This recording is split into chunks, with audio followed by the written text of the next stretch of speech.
Publika na nogama u prepunoj sali Sava centra pozdravila je dugim aplauzom i ovacijama ekipu filma Ničije dete, reditelja i scenariste Vuka Ršumovića na domaćoj premijeri filma u okviru 43. festa.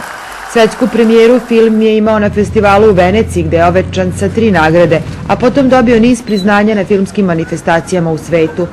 Ršumovićevo debitantsko ostvarenje ima moć istine. Ono je bolno jer je sve što se dešava dečaku pre i od trenutka kad ga pronađu među vukovima njega bolelo više nego što možemo zamisliti, ali je u isto vreme pitomo jer je toplo, onoliko koliko je toplo dečaštvo i duhovito, onoliko koliko mora da se bude da bi se prihvatio život u domu za decu bez roditeljskog staranja i uzvišeno jer iz odvratnosti rata i bezumlja nudi izlaz onima koji su ničiji jer su neiskvareni.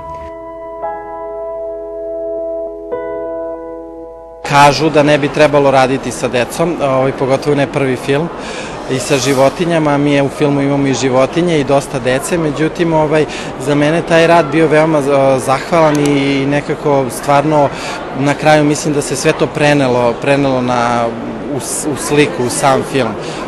Radili smo vrlo intenzivno, razne vežbe sa Denisom, zatim sa Pavlom Denisom i Sidorom i onda i sa celom grupom dece. Radili smo vežbe poverenja, radili smo borbe, radili smo improvizacije i tako dalje i nekako onog trenutka kada su oni došli na set da snimaju, toliko su svi bili spremni i znali su šta treba da rade, da su ljudi okolo bili potpuno fascinirani i negde ja mislim zaista da je to jedan od najvećih kvaliteta ovog filma zapravo.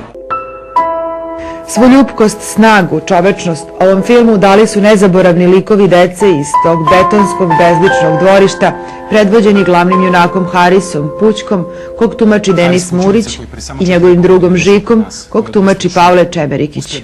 Denise, kako je ovo iskustvo za tebe? Pa, pre svega odlično iskustvo, samim posle premijera ovaj aplauz mi je stvarno dosta značio. Iskreno kažem, nekako imao sam veliko očekivanja, ali ovo me je baš iznenadilo, u pozitivnom smislu naravno, i nekako i dalje sam pod utiscima, nekako trema je i dalje prevladavam nadamnom. Što se tiče toga kako sam gradio lik, verujte, nisam ga ja izgradio, već Vuk.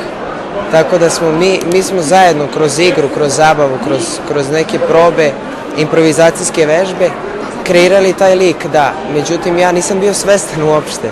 Tako da je on to na neki način tako potpuno bezazlen i opušten i nekako nežan, kreirao likove nama svima i onda kad smo izašli na set i kad smo krenuli da snimamo, sve je teklo i sve je išlo svojim protokolom, bez ikakvog forsiranja. Haris je naučio da čita, piše i govori. Dramaturški Ničije dete ima tačno skrojenu i znalački vođenu strukturu i nijednog trenutka ni za nijansu ne prelazi ni u patetiku, ni u Hollywood, što je potvrda rediteljske zrelosti, iako je reč o debitantskom filmu. U trenutku kada civilizacija hrli u sigurnu propast, ovaj dirljivi film, snimljen prema istinitoj priči, opominje i poručuje da je povratak prirodi jedini izlaz iz besmisla.